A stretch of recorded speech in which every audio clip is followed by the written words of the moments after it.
have to say that when Emily invited me and the title of the talk was pronounced Out There, I thought, what better title could there possibly be than Out There? Because in one two-word sentence, if you say it like a question, you really do kind of almost summarize one of the largest questions in what we do, which is a form of spatial abstraction.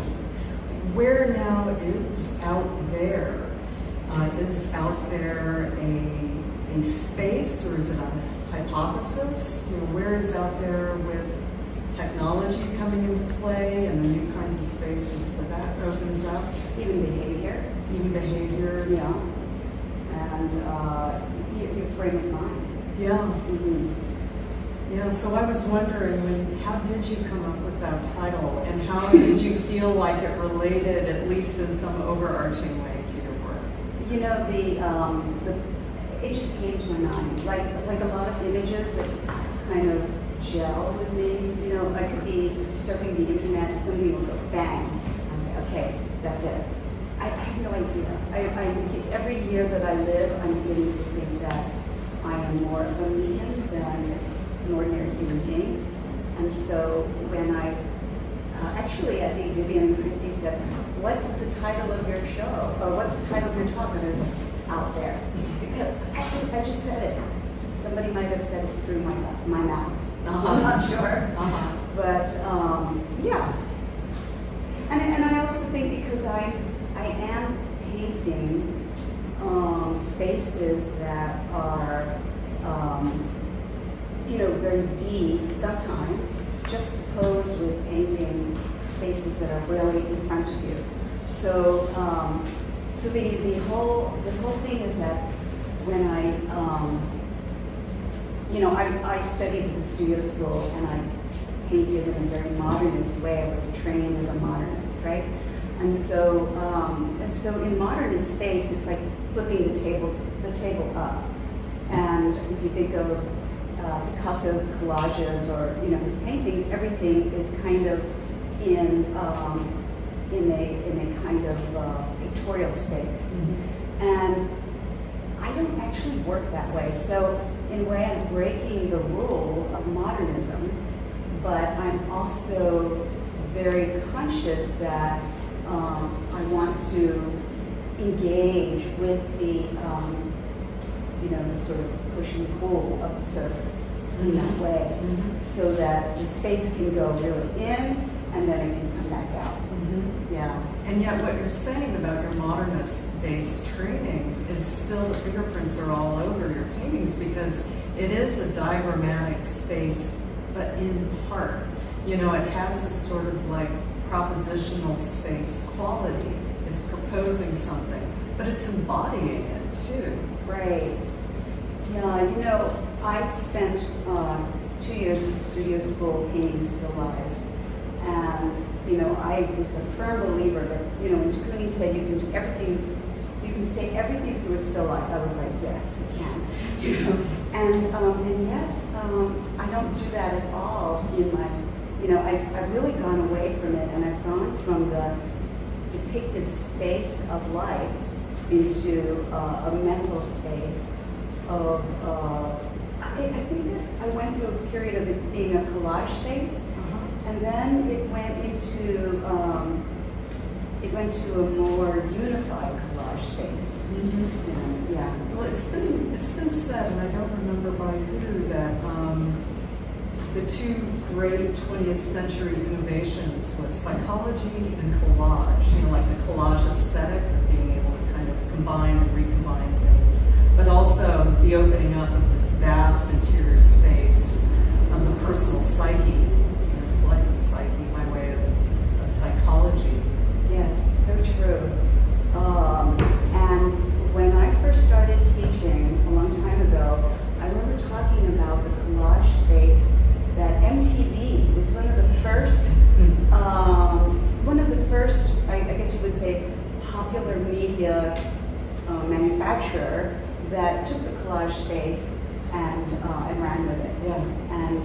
And we didn't really know what was going on. It was just like images in front of us moving very quickly. Faster than anything before, the way things were cut. Right, Yeah. right. But now, you know, it's interesting because when I look at a painting that's very collage constructed, I have a little itch, and the itch is telling me that I would like to see it as a unified image. Mm-hmm.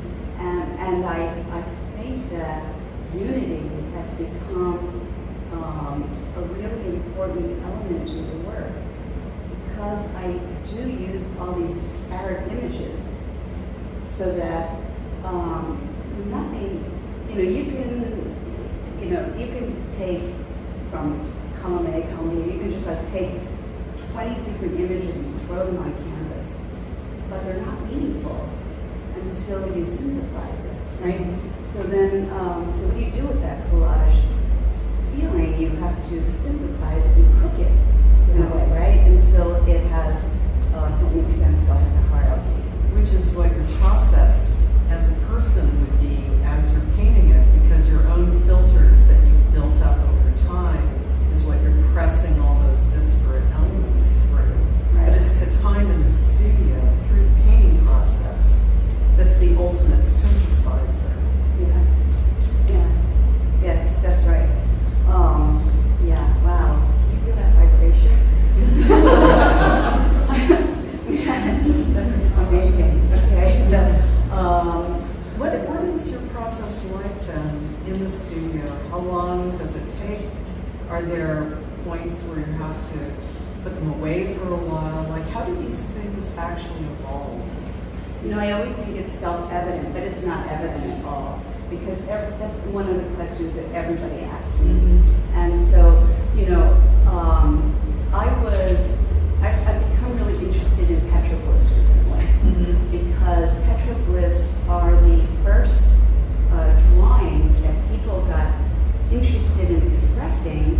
And so why are these petroglyphs in the South Seas, or the New Guinea Islands, or Africa, America, Wales? Why do they have similar images?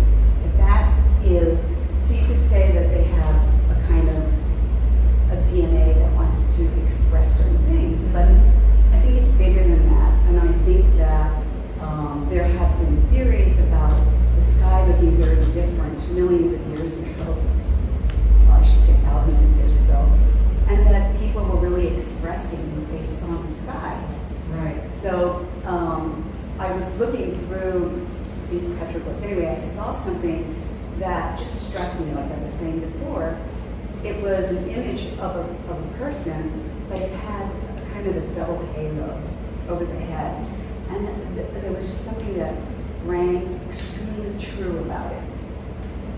And I don't know exactly why, and I may find out later this year or next year or 5 years from now, but or after I paint it. But so I start with a drawing, and then I kind of feel it get into it through color, through light. What kind of light do I want in this painting? Because the drawings are black and white ink. Mm-hmm. And then gradually the painting comes up, but sometimes there's surprises. Like I'll say, well, I think I'll do this. And then halfway down that road, I see that I'm actually doing that, and it's more interesting. So eventually I hit a wall. I don't know what to do. Before I start the painting, it's torture. Like that is really one of the most physically. Oh yeah. Yeah. You don't know what you do. You don't know what you're doing. You think like, oh, this is the last painting I did was the last good painting I'll ever do. And then it's just like I can hear the laughter in the room, meaning like, okay, other people relate to this. And then you start a new painting, and then it's like, oh, okay, I think I can manage to get through this. So when I hit a wall, I have to turn away, and usually I stretch the painting up. Mm-hmm. So I'm working on the wall because I like to do a lot of fine lines and sometimes I use a maul stick, and then you press the maul stick into the canvas,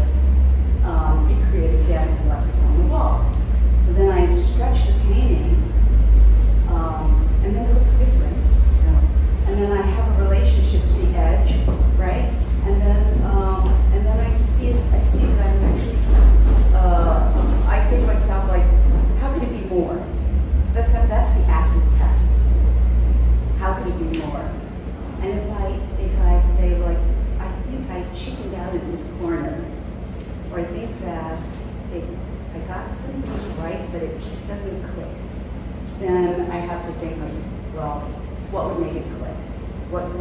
How could I go back and bring it further?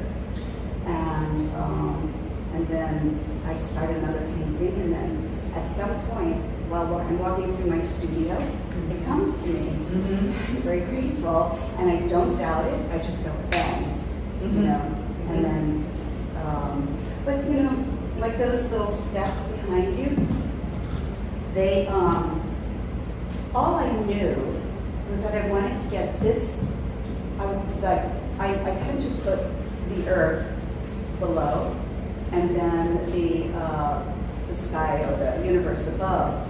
So what that means is that that we are somewhere in space looking down on the earth, and we're also looking into the universe. So it's a very odd place. Most people don't always go there.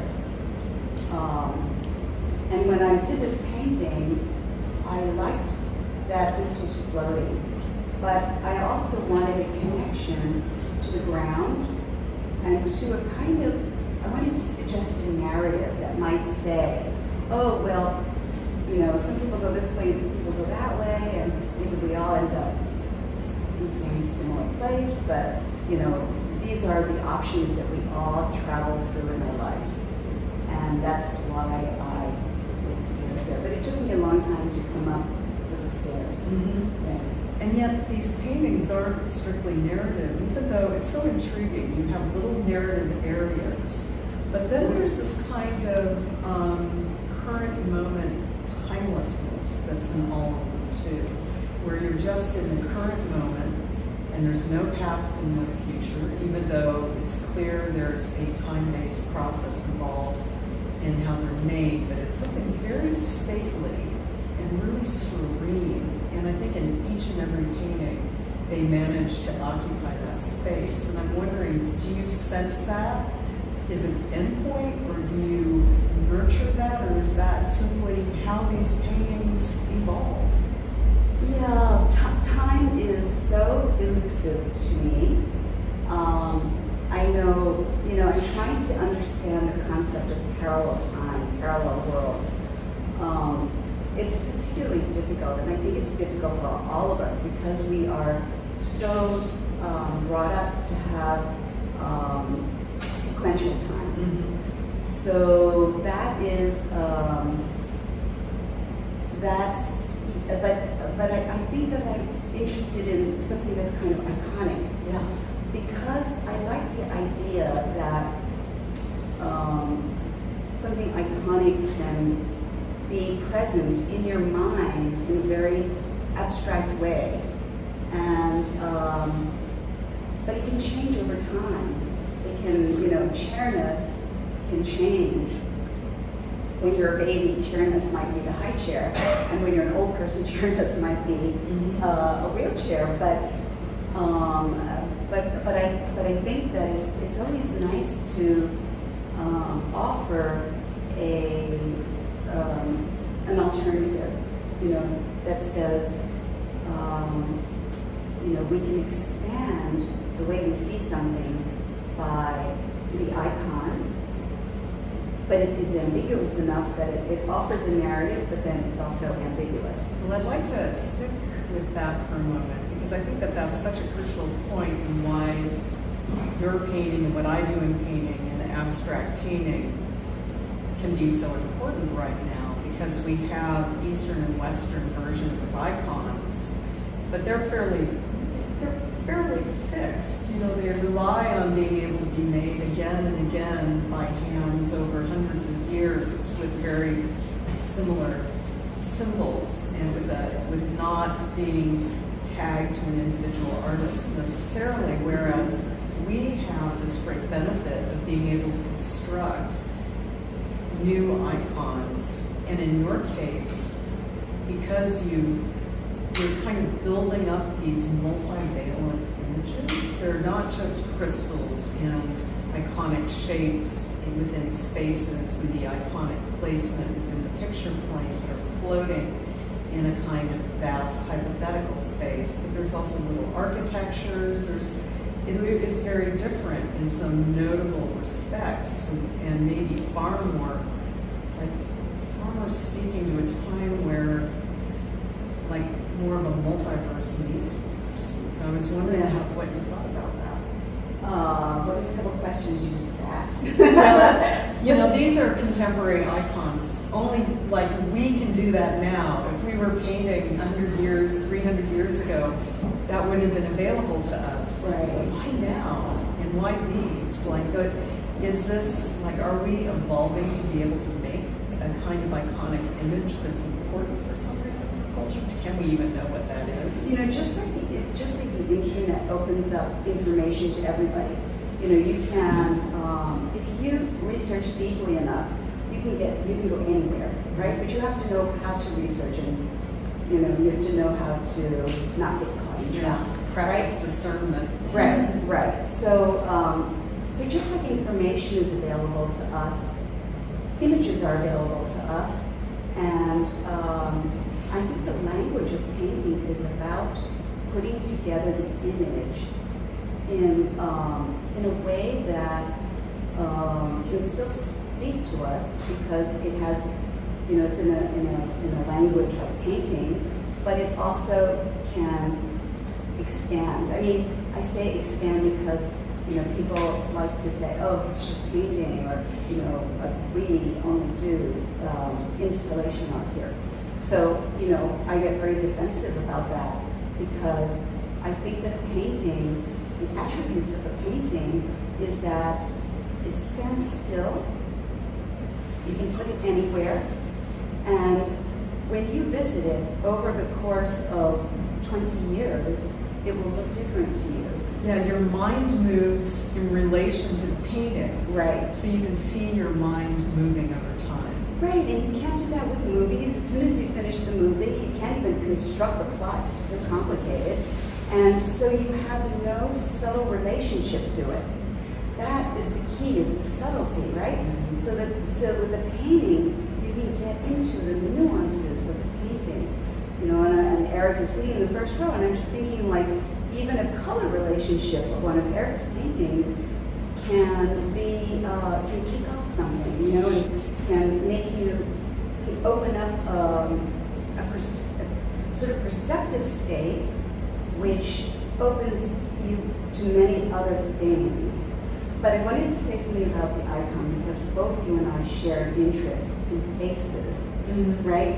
So a face can be a mask, and I'm always thinking about faces, because while the viewer is looking at the painting can turn around and look at the viewer, right? And there's an engagement. Since you're a baby, bang, bang, and then the baby goes, yeah, okay, So that is, to me, that's an endlessly compelling phenomenon, right? And so, just like you might be walking down the street, all of a sudden you feel like somebody might be watching you, and you look up into a window and there's somebody looking down on you, So we are, and then surveillance, right? So we are kind of being watched, and that is something that's maybe unique in our time. And we're also being kind of surveilled by our own, let's say, higher consciousness, or more diffuse sense of our, subconscious. So there's that element too. And then, as you're saying, reflecting on the face that we see as a young child, the mirror stage is so important. This sort of pre-verbal stage where you're getting mirrored by your parent and understanding something about your own humanity on a very nonverbal level. I think something like that also can happen in painting, and I see it happening in yours, because there's entities in there, but who's to say that's not a mirror to our own potential? Yeah, exactly. One of the things that I've been thinking a lot about, and I know you probably have too, is that we're living in a really difficult time, and the world that we brought up our children is not the world that is going on right now. And I don't, part of me looks at the world and it says, all of my complaints have always been present. It's just that they're becoming more transparent to you. But then I also realized that no, there's something wrong. So the question is, how do you address that as a painter? Because I'm very opposed to making kind of politicized art that will preach to the converted. Mm-hmm. Every single person that goes to a museum or a gallery knows what's going on in the world, and they know that the wars are going on. They know, they're very educated. So they're very what do we have to contribute? Yeah.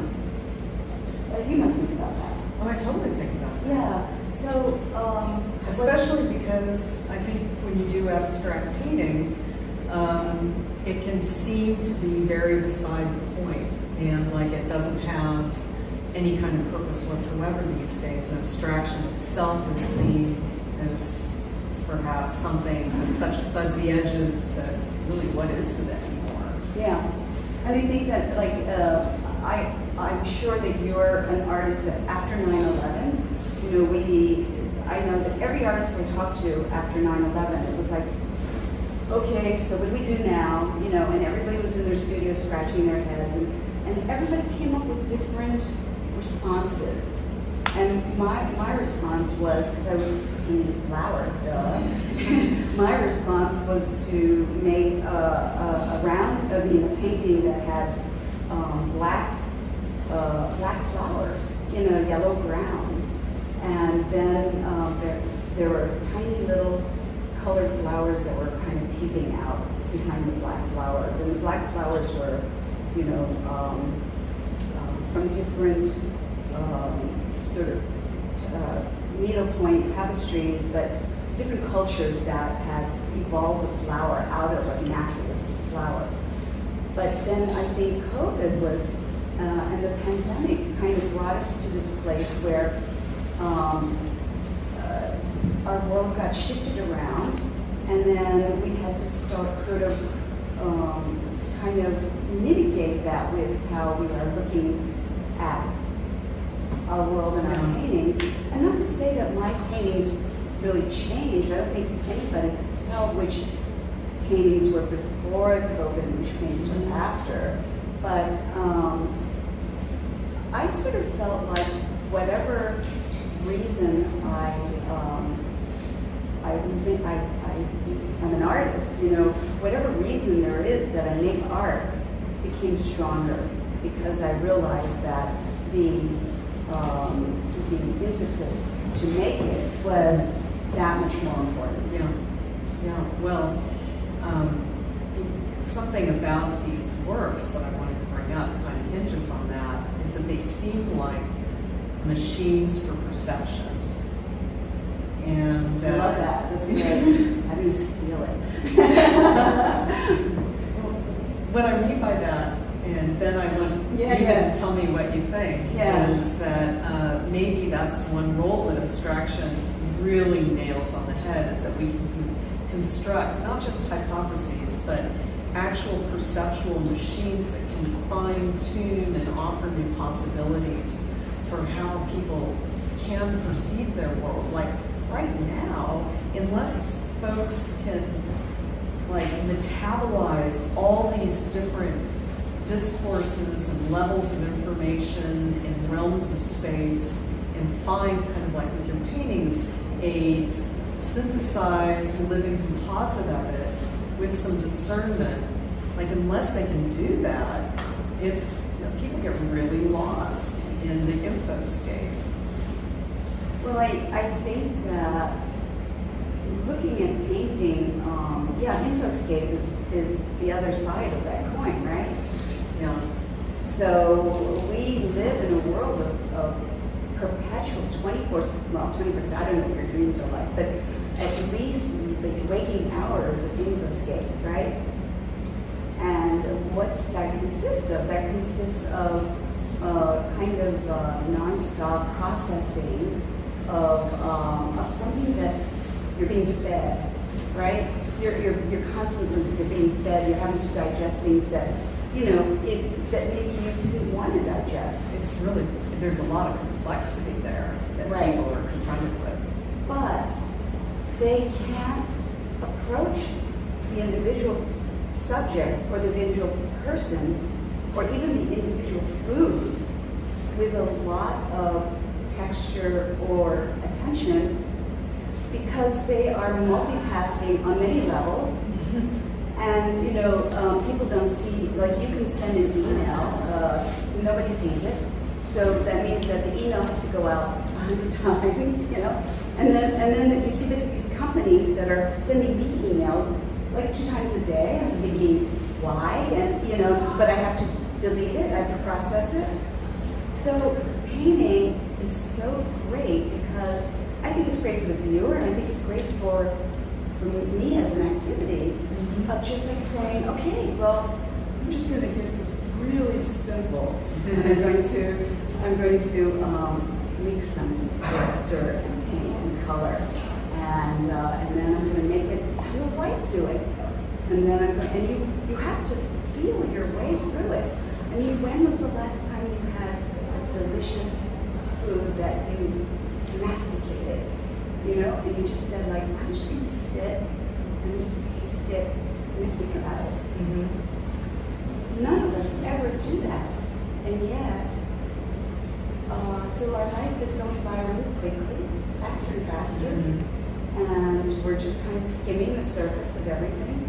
And I think that that's what I want my paintings to do, and that's why I think I'm so interested in the icon that's looking back at you saying, excuse me, maybe you've overlooked something, or how about visiting this again, Well, that brings up one of the difficult things about being a painter is that you're saying, how do we digest something in a space? Like we can either be in the gallery or the museum, or it comes home with us. But otherwise, we see it as this little bitty icon on the phone. Yeah. Instagram. Yeah, and the hell of it is, your works look phenomenal. Really? In this little format. Really? But of course, they are totally different In real life. person. Because most people who come to the studio say, oh, your work is so different, than on your website. But thank God, right? Yeah. But I remember the old saying used to be like, oh, these Australian painters, they were, they're looking at they're looking at art form, and they're getting all these, they're looking at, from Australia, they're looking at New York painters, and then they can make work in Australia that's kind of a knockoff or whatever, but then they have to make it look good for art form. And now we don't need to do that anymore. We can just make work that's good for Instagram. People do that, I think. Some people do. And that's why I like to include a lot of details. Yeah. But I'm really mortified how Instagram conscious I've been during this time. Because I realize that that is how the world works, and there's no use retooling the world, right? So, yeah. Anyway, we don't need to go down there. Well, back to the idea of like building a durable filter so that people can see more interestingly through their own eyes. I think it was Carl Jung that said, observation is creation. So, like as a painter, do you feel like the more one gets into your kind of your world, all these realms that come together allows them to be able to have like a broader experience of non-material spaces, not just one non-material space, but multiple intersecting non-material spaces. Yeah, and too, yeah. I mean, I love it when people say, oh, this painting makes me feel this way, this painting makes me feel that way, and I'm like, oh, that's what I, intended. So that there is something that I'm doing, that I am communicating. I am completing the circuit of communication. Because I remember students used to say to me, I just want to paint. I just want to paint. And I'm perfectly happy doing what I want to do, and you don't have to tell me anything about my painting. I'm like, okay, but that doesn't engage with the circuit of communication. And that's really important to me, that there is clarity, that there is a kind of engagement with historical language, that there is this, that they're accessible, but not to the point where they're accessible to everybody. Well, they're not pedantic. I mean, they don't Right. they don't have things that people are required to get that's super specific in order to be able to climb in and get quite a great deal out of these. Yeah. So so I like to think that my paintings are accessible to everybody. You just have to. They might not be accessible right away. You just have to spend a little time with it. Just like you would a novel. You don't get it right away. You don't get anything really good right away. And that's, I think, the thing that we're moving away from is that 5-second flash that, I get it. No, you don't need to get it in 5 seconds, and you shouldn't get it in 5 seconds. I wonder, do you sense that people are maybe starting to crave spending longer with things like paintings or, certain experiences that instead of like that quick internet grab? I mean, because we've all been, subject to that fast news, quick cuts, all So that stuff. it's all about awareness, right? Like, you can divide the population. Half the population knows that they're subjected to addiction of media, any kind of media. And half the population is just busy, like, eating it up. So I think that awareness is the first step, right? And then, so if you're aware, you can control. It's as easy as that, right? Yeah, I mean, the thing about, which reminds me that, the thing about the drips in my painting, because sometimes people say, oh, you're dripping in your painting. But the reason I do that and I don't wipe it away, sometimes I do, it's distracting, is that these paintings are still very much about a moment. And the moment of making the art. And I think what you were asking about whether people are tired of media and want to go to something that's more tactile, I think that the paint is magical because the hand is visible. Although there are paintings that are made by hand and you can't see where the tape was, you can't see where, you don't know how it was made. It was a complete mystery, like maybe bronze paintings, and they're just as interesting because you look at it and you're like, how the hell did you do that? So that and with a complete disregard of the hand. So I think that when I'm working with a lot of detail, it's like, okay, I've been a good girl for like 3 hours. I've been a good girl. Now I'm going to break it loose, and then I just want to like kick everything down and stand out of the room and shout. Well, and there's so much like giant gesture in some of these, along with the tight details. So the kind of like the space between those kinds of movements, that's where the space is. Because those are different realms of activity, different speeds. So it's not like time and space in a terrestrial way. It's really setting up a whole different paradigm. But several ones at once, because they're also highly about, like, I don't know, I just keep thinking that they're consciousness accelerators. Oh, there's another term. You gotta write these down. That is probably the ultimate highest goal I think that art can do. is to open a portal for your consciousness. And I think that that's what the, I don't know if you remember, but in the 90s, there were a lot of shows that addressed beauty. Mm-hmm. And then you would go to a show and it would be like, okay, well, that person thinks it's beautiful. It may not be my definition, so it becomes this really subjective thing. So there is that aspect of beauty that's very subjective. But then I think that beauty does exist as a concept and a word.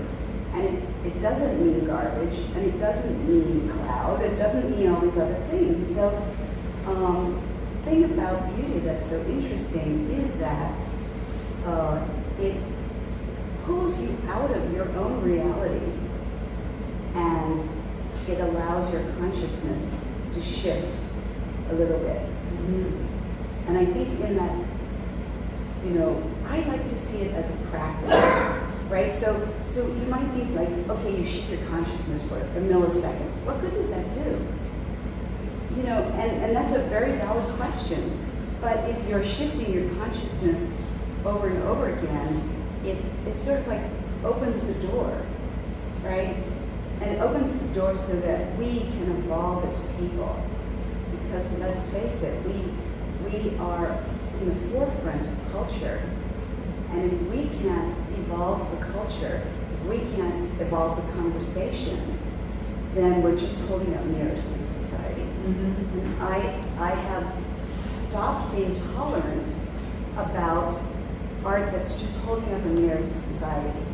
I live at Astor Place. I don't need to see the mirror of society. I just walk out of my door and it's right there. I need to see something else. Mm-hmm. Let's just hope moving to the country won't make my work. Astor Place. Exactly. It's the scary part. So I know that, and I know you personally, and we've shared our book lists with one another, and I know you read a lot, and that you feed your mind with all kinds of information.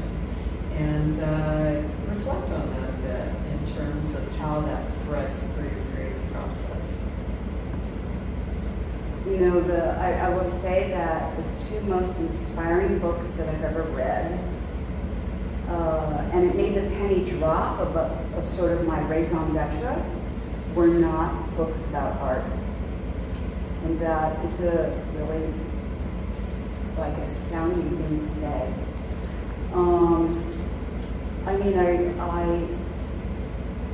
I'm very interested in, I kind of found that the most concrete way I can talk about it is that I became really interested in archaeology. And archaeology opens up a lot of questions that that scientists are still contesting the answer. But it brings up to the forefront all kinds of things from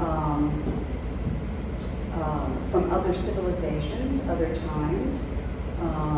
We could be talking about 10,000 years ago, we could be talking about 20,000 years ago, we could be talking about a million years ago. With the new technology of LiDAR, more and more things are coming up. And at the same time, I'm also really interested in Taoism, which opened up the portal of quantum mechanics and particle physics, that they're spending $1 billion trying to find out what the Taoists said 2,000 years ago. We were quite certain that everything was connected. Mm-hmm. And now, through the work they're doing at CERN, we see that that is true. So what that tells me is that we are a culture that if we can't find proofs for things, if we can't touch it, and we can't see it, we don't acknowledge it. Right? And so I'm making paintings that you can see and you can touch, figuratively. But but your emotion and your response to it and what you're thinking is not, you cannot prove it. You cannot, how do you say it? You cannot verify, thank you. But then again, that's why you're a visual artist instead of a scientist, because you don't want repeatable results. You are recreating or creating anew something different each time. And even though it's within a greater body of work that shares, it's all connected and it has commonalities, you are proposing something a little different each time, building that language, like creating that language for people to step into. Right, and that's where I think that I lose a lot of audience, because when you make an object that looks like every other object that comes out of your studio, if you make 15 or 20 of the things that are just kind of variations on the same theme, I sort of call it like factories art, then your audience stays with you. It's really wonderful. You have this audience that stays with you, right? And gallery that stays with you. I don't do that. I really, and I used to think of it as a handicap. I have come to think that the life I live is one of true luxury. It's luxurious because I get to do what I want to do, and people, if they don't have the sophistication to follow me and my language, then it's their loss. But I can't do anything about it. I get really bored if I'm producing the same thing over and over again. I did do that once in my life. It was a fascinating experience. I did this one painting, and everybody was like, wow, that's a really cool painting. So, and they weren't people in the art world who said that. They were other people. So I did variations, 3 of them. A woman wanted one of them.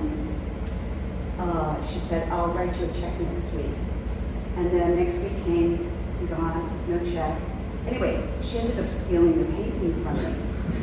The only thing I can really say about it, and I feel really good about it, is that she stole one of the 3 paintings that I did. And so it was an experiment. She deserved to have a painting that was a repeat. But I get really bored doing it. Mm-hmm. Although I will say that I like to take the same subject matter and try it from different angles. Try it, if I can say it in this way, then it'll be interesting too. Or what about if I put that over here? There are infinite numbers of possibilities that come up, and they're all waiting to be experimented. And yet all these paintings are totally different. I mean, even though they share certain elements and they have some palette commonalities, like the little structure down there is in no way like the little structures down here or over there, like all these little architectures that appear, sometimes they're more dimensional and other times more diagrammatic. They're all different.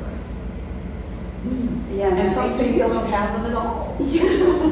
and that's when I feel schizophrenic, and I have to say, no, I'm not schizophrenic. One of the reasons why I made that entryway of the space with all these little paintings is because I wanted people to come in and kind of get into the world of ideas, and then the big paintings, in many cases, flesh out a little bit more of what the little paintings hint at. Mm-hmm. So I think that there are themes.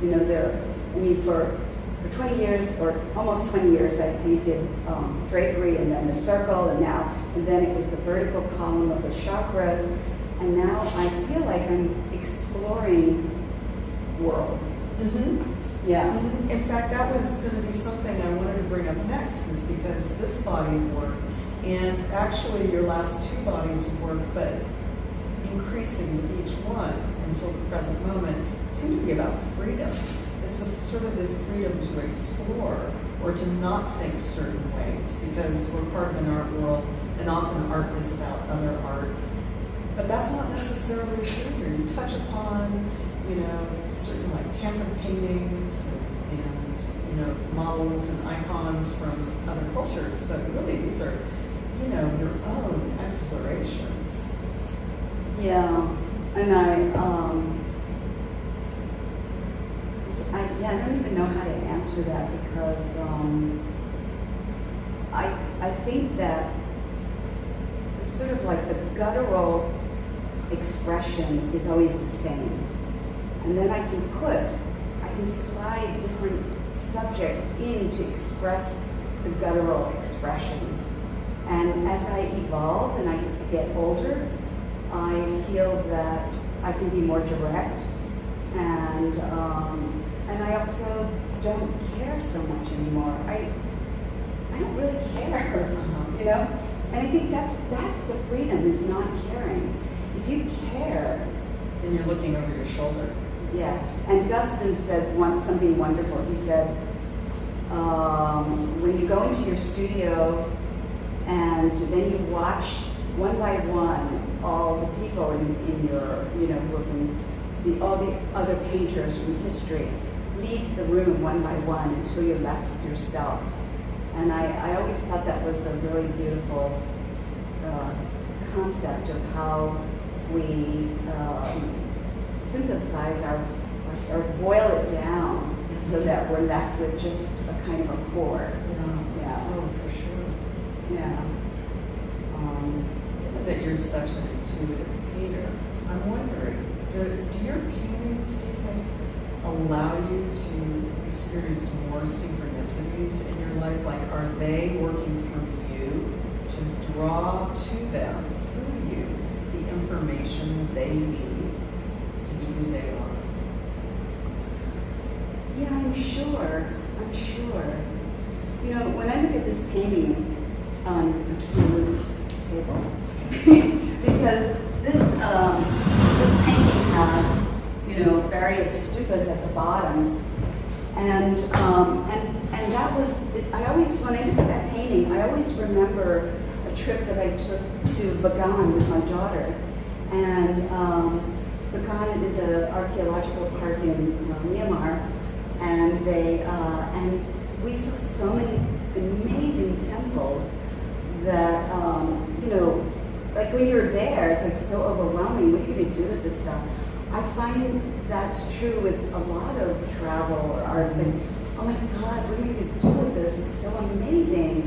And, you try to chomp off a huge portion and you're chewing, but, God knows what's going to happen to it. And so I think I went there 20 years ago, and it sort of popped up in a painting. That's kind of what painting can be for me, is a kind of a slate that pulls up the memory bank. But in a very curiously organized way. Yeah, I'm very based logical. on who you are. Yeah. That's probably why I also paint iconic images, is because I'm an extremely logical person, and I sometimes think that is the fault of being, of mine, or being an artist. Artists are not supposed to be logical. They're supposed to have sloppy studios. They're supposed to, make messes and then come out with something amazing. No, that's not how I work. I like a clean studio, so if I want to sit down on the floor, I can do that. I sneak into my paintings. I don't open up all the colors and splash around. And when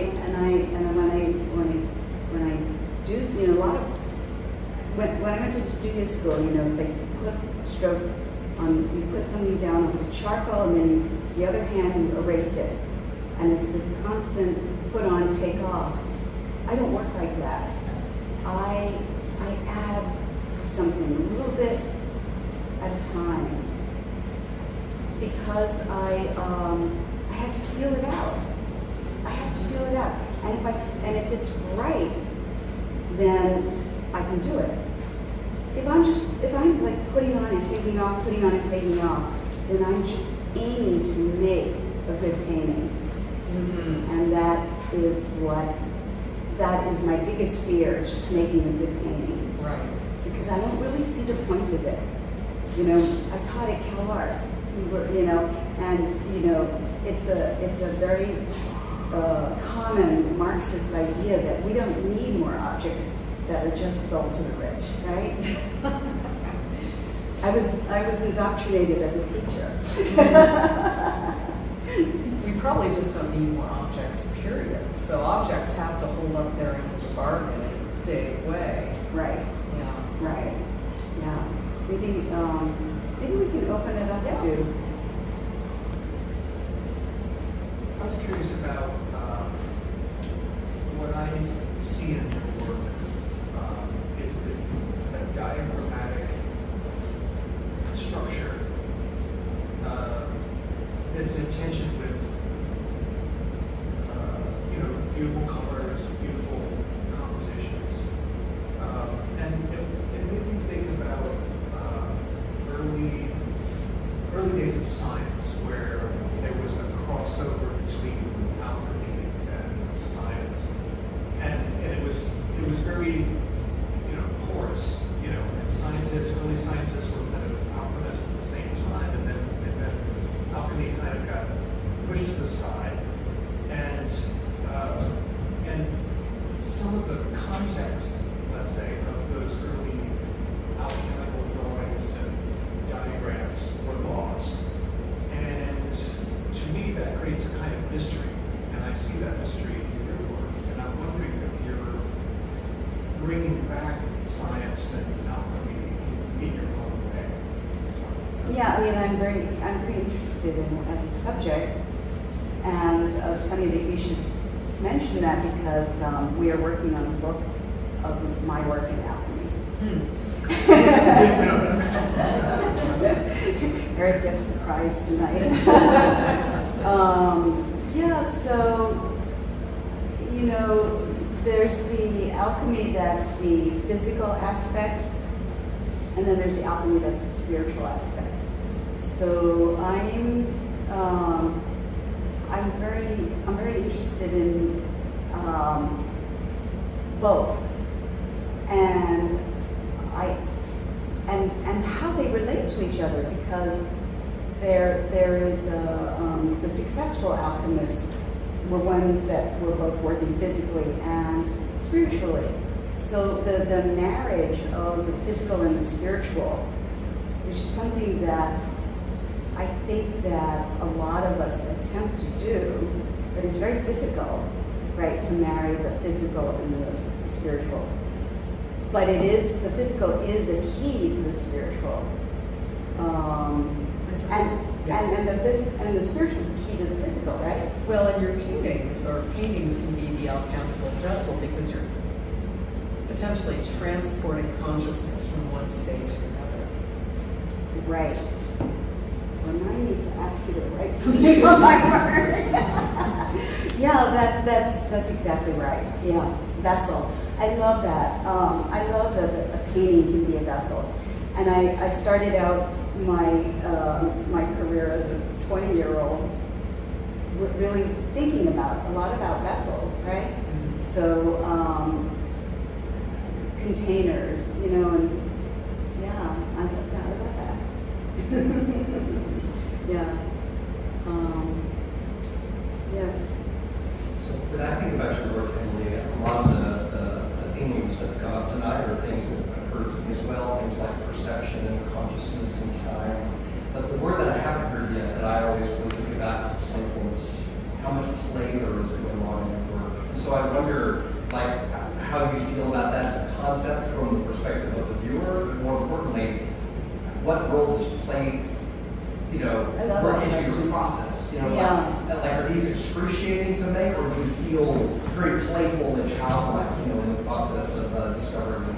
Some more playful than others, but I love that question because I think that no matter, I hope that on my deathbed, I'm still laughing and I'm still making jokes or whatever, because I think that no matter that humor is the kind of unspoken medium that brings us through life and that connects us through other people. And I think that being playful is also a synonym for being creative. And I think that creativity, being playful in your life is being creative in your life, right? And that goes, that's like, how you might have lunch by yourself to how, you approach anything in your life, right? And when I did this painting, I wanted to suggest a face, but I didn't want it to be obvious. I didn't want it to be like, look at that face looking at us. I wanted to be like, if you look at it long enough, a face appears.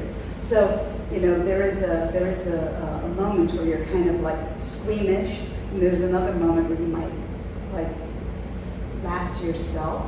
So yeah, there is a lot of playfulness. Yeah. When I was walking around, I cannot stop thinking of the Chinese mythology of creation, and which is the Hangu version. I guess you're very familiar with that. And when the world started, it was a chaos from which the things started to be generated, multiplied, and developed, and transformed, and reshaped. So when I was walking around, I see almost in all your painting there's a starting point, whether it's at the center, top, sides, or at the bottom, where things seems to be growing, generated, transformed. So I was wondering, is there that kind of connection between your thinking of doing painting as a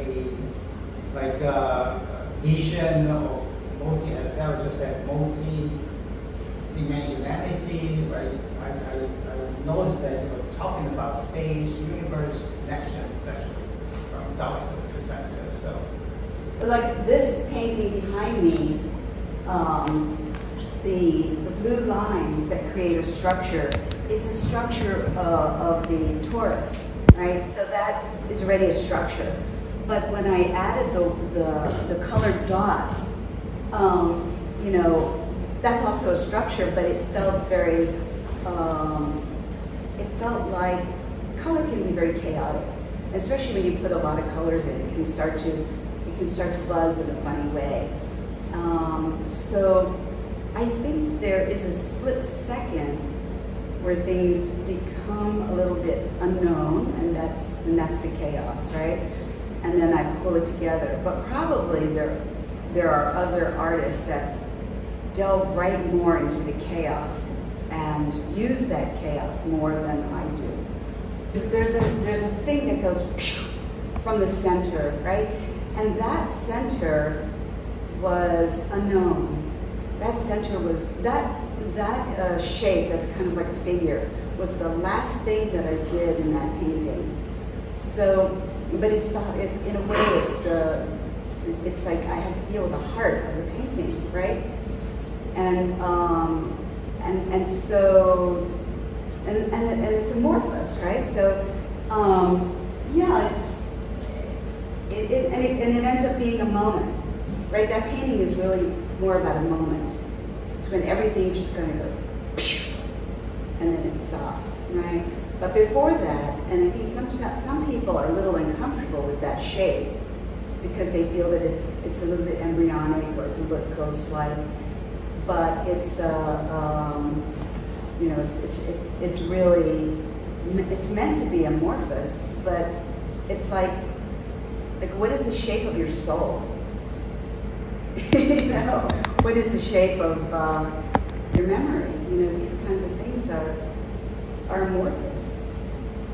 When we are more amorphous all the time, the more we find out about what is matter, what is reality, their vibrational fields. And that's what that figure says to me, is that human consciousness embedded in the physical body is a form. Yeah, vibration is a really interesting word because I think in the 60s we heard it a lot, like the vibration was used in kind of a hippie way, right? Yeah. And now we are thinking about vibration again because we're thinking about resonances, and it's both metaphorical and physical. you know, the experiment that was done some 20-some years ago, maybe it's 30 years ago, where, you know, you had a drum and then they had vibration and then it would create a perfect geometric shape, not geometric, but a symmetrical shape. Yeah. Right? So we understand that the connection there between vibration and image and whatever else is it, right? Organizational information. Yeah, Whatever it is. yeah. And I think for and there is even an idea that there might be multiple worlds happening simultaneous to the room that we're sitting in, but we are all the same vibration. So we all look at each other and like, yeah, this is a room, we're sitting, the paintings, but maybe there's other entities walking right through us. Who knows? Mm-hmm. Like, what a crazy idea, Mhm. and nothing that we ever have come remotely close to experiencing. Except in the painting. Except in a painting, right? That's true. It's very true. So, so that's you know, there's so many mysteries to life, right?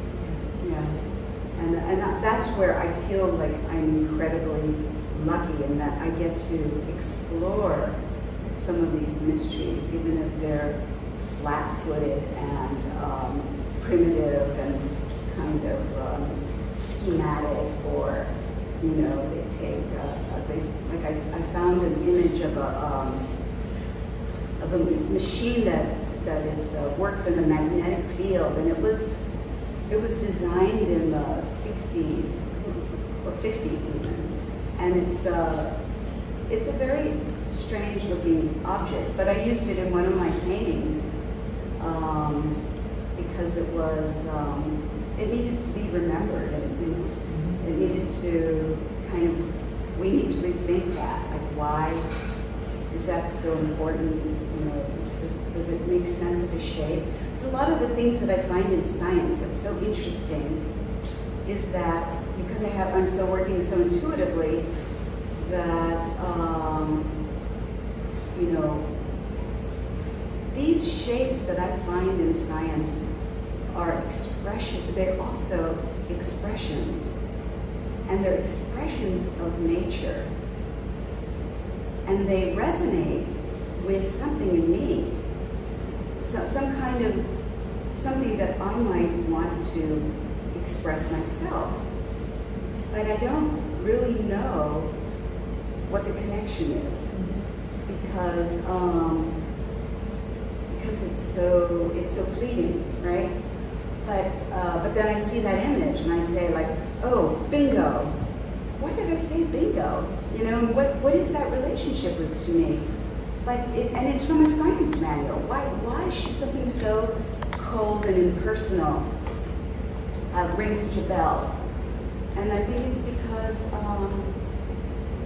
it is the expression of nature. Mm-hmm. And what we are looking at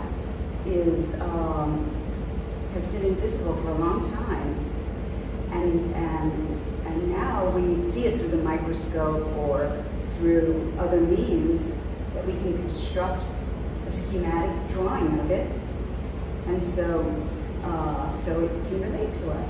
Yeah. And that's amazing, right? Yeah, all those prosthetic devices that show us how giant our world really is, and how giant the universe is, that we can't see, sense, or otherwise determine with the senses we got. Yes. Except maybe intuitively.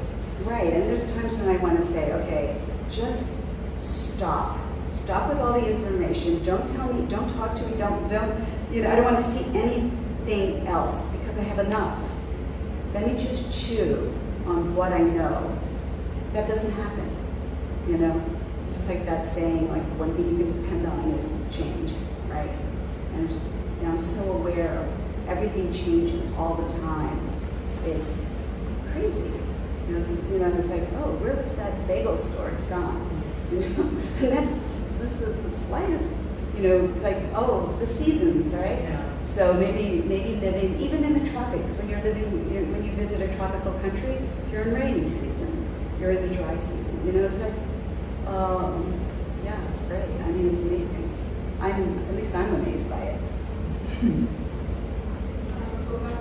Struck by just walking around, and I thought of mandalas, looking at all of these, and the way these are, you know, the kind of resonance between sort of mythological space and the way of organizing our perception of reality and create the space of creation of what we're in, and that like this is the sort of replacement of the mandala stuff is diagrammatic systems of science, and this is our new narrative that we use to explain, which leads me to the archaeology stuff. I'm also very fascinated by it, and I'm always struck by the way archaeologists as scientists pick up pieces of artwork and say, oh, this is clearly a ritual object, and the rituals are opaque to us,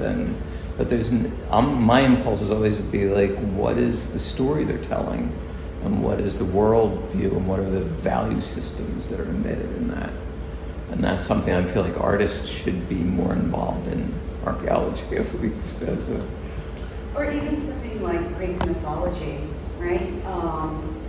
Like, did they really cook up all these stories? Like, what do these stories really mean? I don't really think they cooked them up, but I don't have the answer. And I think that more people should be thinking about it, right? Because they do have origins, and they, you know, or the overlaps, things that are happening simultaneously around the whole planet, maybe 1,000 years ago. Like, why did that happen? What caused it to happen simultaneously? So there is an answer, but we don't exactly know. A lot of us have postulations, and I'm not going to go there, but it is worthy of our thinking about it, because it has everything to do with how we live our lives, and how we live our lives, and how we think about what world we leave behind. See, and I think that's the crucial issue we're talking about now. What are we leaving behind? And you know, when you have children or your grandchildren, you're thinking like, you know, we need to step up our game a little bit. You know? Well, if these survive, I certainly hope they do. Can you imagine 2,000, 4,000 years from now, how people and other people will regard these? That would be fascinating. I'm going to put another coat of varnish on everything. But I did a mosaic in Hong Kong, and one of the greatest things about doing that mosaic is that I got to watch people touching my art, you know, my paintings, and you know, and I'm teaching my granddaughter, like, no, you can't touch that. But here, people were touching, and I was like, I felt so good that people were touching my work. Mm-hmm. So, I mean, I would love to do more mosaics because I like that tactile experience. Mm-hmm. Yeah. And most likely it will really stick around Yeah. for a long time. Let me ask Sarah a question. You work in a really maximal way, and I work in a less maximal way. But there's so many crossovers. Yes, yes. And I was kind of, I had a lot of curiosity about your working method and where complexity and maximal, like what is it that you're striving for to make your paintings maximal? Well, there's two answers to that. So I grew up with hoarders, and I was immersed in these dense environments that just got more so over the years I was living at home. It was like a form of archaeology, because I would only be there in the summer. I'd be able to see the stratifications that would build up the other 9 months of the year. For me, that was great, because my mother threw away everything. She liked to live in the future, not in the past, not so my stepmother. And that sort of set the tone. I didn't realize until my, I don't know, mid-20s that in my own work, I was holding on to everything. It's like, oh, you know, people tell you not to do that in art school. It's like you got to kill the thing you love in order to make your painting sing. And I'm like, oh, I'm saving everything. And then I thought, you know, but why throw anything away? You know, really, why? Because that's not how the universe works. Everything is recycled or it sticks around in one form or another. And as I sort of embraced that, I didn't even embrace it. I found that I couldn't get rid of anything. So I had to create strategies for saving everything and keep on building, very much the way that, you know, like New York City does. It has historical preservation, but it has rezoning, so now I can build up this tall, and it's sort of like that. We humans do that. But matter does that too. And I think that if you've ever tried to organize the information on your laptop, you will know that you are also a hoarder because you have all these photos and documents, and I mean, my desktop is filled with stuff, or I stuff it in a folder that's in a folder that's in another folder. So, and then we're importing so much information. So for me, my complex paintings that are meant to seem simple, but offer a platform for being able to see things in a complex way, sort it out. You know, it's like, how do you filter a complex reality and have it be sort of sorted out? So if you could say my paintings function, they function as filter builders for people. Wow, that's a great answer. I didn't know that. That's fascinating because it's almost like you're creating compartments, but an organized compartment, and then you're allowing things to coexist. That's the approach and the methodology is totally different. Yeah, that's fascinating. And yet we still both have a kind of iconic central aspect, you know, so we're seeing this sort of space that's more or less bilaterally symmetrical, more or less, yet with complexity and a lot of different kinds of scapes, whether that's an infoscape or landscape or a hypothetical space. There are all these different realms knit into it. Well, at the end of the day, underneath our flesh, we're both skeletal. Yeah. You know, and we have sort of like if you laid your skeleton down next to my skeleton and we both rotted away, people wouldn't know which ones are because we're kind of the same height. Yeah.